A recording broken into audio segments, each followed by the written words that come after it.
Hello friends, welcome back to my channel. ட்ராமாக்குள்ளே போகிறதுக்கு முன்னாடி மறக்காமல் இந்த வீடியோக்கு ஒரு லைக்கை போட்டுருங்க. சரி, டைம் வேஸ்ட் பண்ணாமல் ட்ராமாக்குள்ளே போயிடலாமா?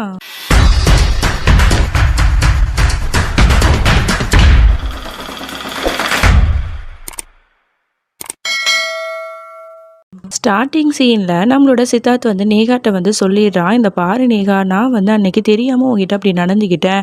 அது மட்டும் இல்லை, நான் உன்னை காதலிக்கவும் இல்லை, என்னை தயவு செஞ்சு விட்டு அப்படிங்கிற மாதிரி சொன்னால் நேகா வந்து அவனோட கையை பிடிச்சிட்டு சத்தியம் பண்ணுற மாதிரி சொல்கிறா. 7 ஜென்மம் எடுத்தாலும் நான் உங்களை தான் காதலிப்பேன் சித்தார்த் அப்படின்னு சொல்லிட்டு போயிடுறா. என்னடா அது இப்படி சொல்கிறா அப்படிங்கிற மாதிரி அவனும் பார்த்துட்டு இருக்கான். அதோட இங்கே ரோகிணி வந்து குப்பையெல்லாம் அள்ளிட்டு சித்தார்த் வந்து எங்கே போனார் அப்படிங்கிற மாதிரி அவனை பற்றியே யோசிச்சுட்டு இருக்கா. அப்பா கரெக்டாக சித்தார்த் வரான். சித்தார்த் வந்த உடனே ஓடி போயிட்டு அவன்கிட்ட பேசுறதுக்காக போறா. உடனே அவன் இவளை அவாய்ட் பண்ணிட்டு அங்கிருந்து போயிடுறான். இவளுக்கு ரொம்ப கஷ்டமா இருக்கு, என்னடா அது இப்படி போறாரே அப்படின்னு சொல்லிட்டு. அதை விட இங்க சீமா பிரேம் 2 பேருமே வந்து ஹாஸ்பிட்டலுக்கு தான் வந்திருப்பாங்க. சீமா வந்து ஃபுல் பாடி செக்அப் வந்து பண்ணிட்டு இருக்காங்க. அதுக்கப்புறம் இவங்க நல்லா இருக்காங்க, இவங்களுக்கு எந்த பிரச்சனையும் இல்லை அப்படிங்கிற மாதிரி டாக்டர் சொன்ன உடனே தான் பிரேமுக்கு வந்து பெருமூச்சே வருது. அப்பாடா, நம்ம பொண்டாட்டிக்கு எந்த பிரச்சனையும் இல்லை அப்படின்னு சொல்லிட்டு. அதை விட அந்த சீனை கட் பண்ணா இங்க இருந்து ஜெயிலில் நம்மளோட வேலுவை தான் காட்டுறாங்க. அவன் வந்து அப்படியே வந்து எக்ஸசைஸ் பண்ணிட்டு இருக்கான். உடனே சசி வந்து ரொம்ப எக்ஸைட்டிங்காக சொல்கிறா, இன்னைக்கு நீ வந்து ஜெயிலேருந்து வெளில வர போகிற அப்படிங்கிற மாதிரிலாம் ரொம்ப எக்ஸைட்டிங்காக சொல்லிட்டு சீக்கிரமாக வந்து கதவை திறந்து விடுங்க அப்படிங்கிற மாதிரிலாம் போலீஸ்கிட்ட சொல்லிட்டு இருக்கா. உடனே அவங்களும் கதவை திறந்து விடுறாங்க. உடனே அவன் வந்து சசிட்ட ஒன்றுமே பேசாமல் அங்கேருந்து போகிறான். உடனே எங்கே போகிற நீ அப்படிங்கிற மாதிரிலாம் அவள் கேட்குறா. உடனே வேலு சொல்கிறா, என்னை வந்து இந்த நிலைமைக்கு ஆளாக்குனவங்கள நான் கண்டிப்பாக சும்மா விட மாட்டேன் அப்படின்னு சொல்லிட்டு அப்படியே முறைச்சிக்கிட்டு அங்கேருந்து போகிறான். இவன் என்ன பண்ண போகிறான் அப்படிங்கிற மாதிரியே சசியும் யோசிச்சுட்டு இருக்கா. அதோட இங்க சித்தார்த் ரூமுக்கு வந்து ரொம்ப வருத்தப்பட்டு இருக்கா. அப்ப கரெக்டா அந்த இடத்துக்கு ரோகிணி வந்துட்டு, என்ன சித்தார்த், என்ன ஆச்சு, ஏன் ஒரு மாதிரி இருக்கீங்க, என்கிட்ட சரியா பேச கூட மாத்துறீங்க, என் மேல கோவமா அப்படிங்கிற மாதிரிலாம் அவ கேட்டுட்டு இருக்கா. உடனே அவ எந்திரிச்சு நின்று, அப்படிலாம் ஒண்ணும் இல்லையே அப்படிங்கிற மாதிரி சொல்றான். என்னோட கண்ணை பார்த்து சொல்லுங்க, உங்க கண்ணெல்லாம் கலங்கி இருக்கு, ஏதோ ஒரு பிரச்சனை இருக்கு, எதா இருந்தாலும் சொல்லுங்க சித்தார்த் அப்படின்னு சொல்ல, இங்க சித்தார்த்துக்கு வந்து என்ன பண்றதுன்னு தெரியல, எல்லா உண்மையும் சொல்லலாம் அப்படின்னு சொல்லிட்டு முடிவெடுத்துடுறான். ரோகிணி, இத்தனை நாள் நீ வந்து என் மேல எவ்வளவு நம்பிக்கை வச்சிருந்த, உன் நம்பிக்கையை நான் உடைச்சிட்டேன், நான் பெரிய தப்பு பண்ணிட்டேன், உன்னை ஏமாத்திட்டேன், உனக்கு நம்பிக்கை துரோகம் பண்ணிட்டேன் அப்படிங்கிற மாதிரிலாம் அழுதுட்டு சொல்றான். உடனே ரோகிணியும் வந்து ஷாக் ஆகி, என்ன சொல்றீங்க, என்னோட சித்தார்த் வந்து எனக்கு எப்பவுமே துரோகம் பண்ண மாட்டாரு, உங்க மேல எனக்கு நம்பிக்கை இருக்கு, என்னாச்சுட்டு சொல்லுங்க சித்தார்த் அப்படின்னு கேட்டா, அவனும் வந்து நடந்த எல்லா விஷயத்தையும் சொல்றான். இந்த மாதிரி நீ வேலுவு கூட வந்து ரொம்ப க்ளோஸா இருந்தேன், எனக்கு டிவோர்ஸ் கேட்டேன், அப்ப நான் ரொம்ப மன உளைச்சல்ல இருந்தேன், அப்ப நான் நிறைய ட்ரிங்க்ஸ் பண்ணிட்டேன், அப்ப நேகான்னு ஒரு பொண்ணு இருக்கா, அவகிட்ட நான் தப்பா நடந்துக்கிட்டேன், அந்த குடி போதிலையும் நீ தான் வந்து என்னோட கண்ணுக்கு தெரிஞ்ச, நீ தான் பக்கத்துல இருக்கன்னு நினைச்சுக்கிட்டு நான் வந்து அவ கூட கொஞ்சம் ஒண்ணு மண்ணா இருந்துட்டேன். இப்போ வந்து அந்த விஷயத்த வந்து என்னால ஏத்துக்கவே முடியல, அந்த பொண்ணு வந்து பிரெக்னெண்டா இருக்காங்க மாதிரி எல்லா விஷயத்தையும் சொல்லும்போது உடனே இதை கேட்டு நம்மளோட ரோகிணிக்கு பயங்கரமா ஷாக் ஆகுது. அப்படியே அதிர்ச்சியில உறைஞ்சு போய் பார்த்துட்டு இருக்கா. என்ன சொல்றீங்க அப்படின்னு சொல்லிட்டு உடனே அப்படியே ஷாக்ல அப்படியே மயக்க போட்டே விழுந்துடுறா. ரோகிணி அப்படின்னு சொல்லிட்டு சித்தார்த் கத்துறான். அதுக்கப்புறம் தான் தெரியுது இது எல்லாமே கனவுன்னு சொல்லிட்டு. சித்தார்த் என்னாச்சு அப்படிங்கிற மாதிரி அவ கேட்கிறா. உடனே இந்த விஷயத்த சொன்னா கண்டிப்பா ரோகிணியால தாங்க முடியாது அப்படின்னு நினைச்சுக்கிட்டு அதெல்லாம் ஒண்ணும் இல்லம்மா அப்படிங்கிற மாதிரி சொல்லி அவளை ஹக் பண்ணிக்கிறான். இப்போதைக்கு இந்த விஷயத்த பத்தி இவள்கிட்ட சொல்லக்கூடாதுன்னு முடிவும் பண்ணிடுறான். அதை விட இங்க நம்மளோட சீமாவை தான் காட்டுறாங்க. சீமா வந்து கார்ல போயிட்டு இருக்கா. அப்போ ஒரு பொண்ணு வந்து அவளை வந்து கிராஸ் பண்ணி அந்த காரை கிராஸ் பண்ணி வேகமா போயிட்டு இருக்கா. எங்க போறா அப்படிங்கிற மாதிரி அவளை பார்க்கும்போது உடனே அது நேகா தான்.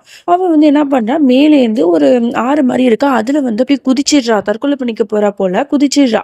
உடனே இதை பார்த்து சீமாக்கு பயங்கரமா ஷாக் ஆகுது. ஐயோ என்னாச்சுன்னு தெரியலையே அப்படின்னு சொல்லிட்டு டிரைவர்கிட்ட வந்து ஹெல்ப் கேட்குறா. அதுக்கப்புறம் அவளே கீழே குதிச்சு டிரைவரோட ஹெல்ப் மூலமா அந்த பொண்ணையும் காப்பாத்திடுறா. அப்படியே வந்து ஹாஸ்பிட்டலுக்கும் அழைச்சிட்டு போய் ட்ரீட்மெண்ட்டும் பண்ணிட்டு இருக்காங்க. இவளுக்கு ஒண்ணுமே புரியல, யார் இந்த பொண்ணு இப்படி பண்ணிட்டாலே அப்படின்னு சொல்லிட்டு வருத்தப்பட்டு இருக்கா. அதோட இங்க வந்து டாக்டர்ஸ்லாம் வந்து செக் பண்ணிட்டு சொல்றாங்க, அந்த பொண்ணு வந்து பிரெக்னெண்டா இருக்காங்கம்மா அப்படிங்கிற மாதிரி சொல்லிடுறாங்க. இதை கேட்டு சீமா வந்து ஐயோ பிரெக்னெண்டா இருக்கும்போது என்ன இந்த பொண்ணு இப்படி பண்ணிட்டாலே அப்படிங்கிற மாதிரி வருத்தப்பட்டு இருக்கா. இங்க நேகாவை தான் காட்டுறாங்க. அவ வந்து எந்திரிச்சு பாக்குறா. ஐயோ இப்ப நம்ம சாகலையா, நம்ம வந்து யாரு வந்து இப்படி காப்பாத்துனா, இல்ல இல்ல இந்த உயிர் கண்டிப்பா இருக்கக்கூடாது, இந்த அசிங்கத்தோட என்னால வாழ முடியாது அப்படின்னு சொல்லிட்டு மறுபடியும் எந்திரிச்சு போறா. உடனே அதை வந்து சீமா பார்த்துட்டு, எங்கம்மா போடுற, நீ வந்து உட்காருமா அப்படின்னு சொல்லிட்டு பேசும்போது, இல்ல இல்ல எதுக்கு என்ன காப்பாத்துறீங்க, என்னால இந்த உயிரோட இருக்க முடியாது, என்ன விடுங்க, நான் சாகணும் அப்படிங்கிற மாதிரி புலம்பிட்டு இருக்கும்போது உடனே சீமா வந்து சொல்றா, உன் வயித்துல குழந்தை இருக்கு, நீ பிரெக்னெண்டா இருக்க அப்படிங்கிற உண்மையை சொல்லிடுறா. இதை கேட்டு உடனே நேகாக்கு பயங்கரமா ஷாக் ஆகுது. என்ன சொல்றீங்க அப்படின்னு சொல்லிட்டு பயங்கரமா ஷாக் ஆறா. இதுக்கப்புறம் வந்து இந்த உலகத்துல நான் எப்படி வாழுவேன், குழந்தை வந்து இப்படி வளர்க்க போறேன் அப்படின்னு அழும்போது அவ புரிஞ்சுக்கிறா, "அந்த பாரும்மா உன் வாழ்க்கையில என்ன கஷ்டம்னு எனக்கு தெரியாது. ஆனா உன் குழந்தைக்காகவாவது நீ வாழ்ந்து தான் ஆகணும்." அப்படிங்கிற மாதிரிலாம் சீமா அட்வைஸ் பண்ணிட்டு இருக்கா.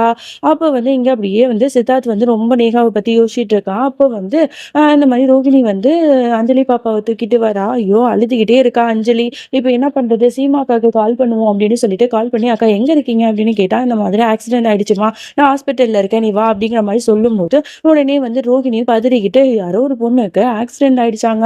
அது பேரு நேகாவா?" அப்படிங்கிற மாரி சொல்லிட்டு போம்போது, இவனுக்கு பயங்கரமா ஷாக் ஆகுது. ஒருவேள அ அந்த நேகாவா இருக்குமோ அப்படின்னு சொல்லிட்டு அவனும் படபடக்க அப்படியே வந்து யோசிச்சுட்டு தான் இருக்கான். அதோட இங்க நேகா என்ன பண்றா, "நான் சாகணும், சாகணும்" அப்படின்னு சொல்லிட்டு பைத்தியக்காரி மாரி கத்திட்டு இருக்கா. உடனே நர்ஸ் எல்லாரும் வந்துட்டு அவளுக்கு மயக்க மருந்து குடுத்து, அப்படியே வந்து படுக்க வச்சுடுறாங்க. அவ வந்து சுயநினைவு இல்லாம அப்படியே படுத்து கிடக்கா. அப்போ வந்து இங்க ரோகிணிய காட்டுறாங்க. அவ வந்து ஹாஸ்பிட்டலுக்கும் வந்துடுறா. வந்துட்டு யார் அந்த பொண்ணு அப்படின்னு சொல்லிட்டு பார்க்குறா. அப்போ வந்து சீமா வந்து அவ அந்த நேகாக்கு ஆறுதல் சொல்லிட்டு இருக்கா. "நானும் உனக்கு அக்கா மாதிரி தான். உனக்கு வந்து என்ன ஹெல்ப் வேணாலும் என்கிட்ட கேளு. நான் பண்றேன். நீ கவலையே படாத." அப்படின்னு சொல்லிட்டு ஆறுதலா 4 வார்த்தை பேசிட்டு இருக்கா. அப்ப ரோகிணியும் வந்து அவளுக்கு வந்து நல்ல விதமா வந்து அட்வைஸும் பண்ணிட்டு இருக்கா. அப்பதான் சீமா சொல்றா, "இந்த பொண்ணு பார்த்தா பாவமா இருக்கு. யாரோ வந்து இவள ஏமாத்திட்டாங்களா என்னன்னு தெரியல. இவளோட ஃபோன்ல வந்து லாஸ்ட்டா இவ யாருக்கு கால் பண்ணியிருக்கான்னு பார்த்துட்டு, அந்த நம்பருக்கு கால் பண்ணி அவங்கள உடனே வர சொல்லு. இந்த விஷயத்த தெரியப்படுத்து." அப்படின்னு ரோகிணிட்ட ஃபோன குடுக்க, லாஸ்ட்டா நேகா வந்து சித்தார்த்துட்ட தானே பேசியிருப்பா. அது இல்லையா, அவ ஃபோன வாங்கி பார்த்து பயங்கரமா ஷாக் ஆறா. இங்க வந்து பார்த்தா, கரெக்ட்டா சித்தார்த்துக்கு அப்படியே வந்து கால் வருது. அவனும் ஷாக் ஆயி பார்க்குறான். என்னடா இது எல்லா உண்மையும் தெரிஞ்சிருச்சா? இது சித்தார்த் நம்பர்ன்னு ரோகிணிக்கு தெரிஞ்சிருச்சாங்கிற மாரி தான் நமக்கும் இருக்கு. ஆனா இல்ல.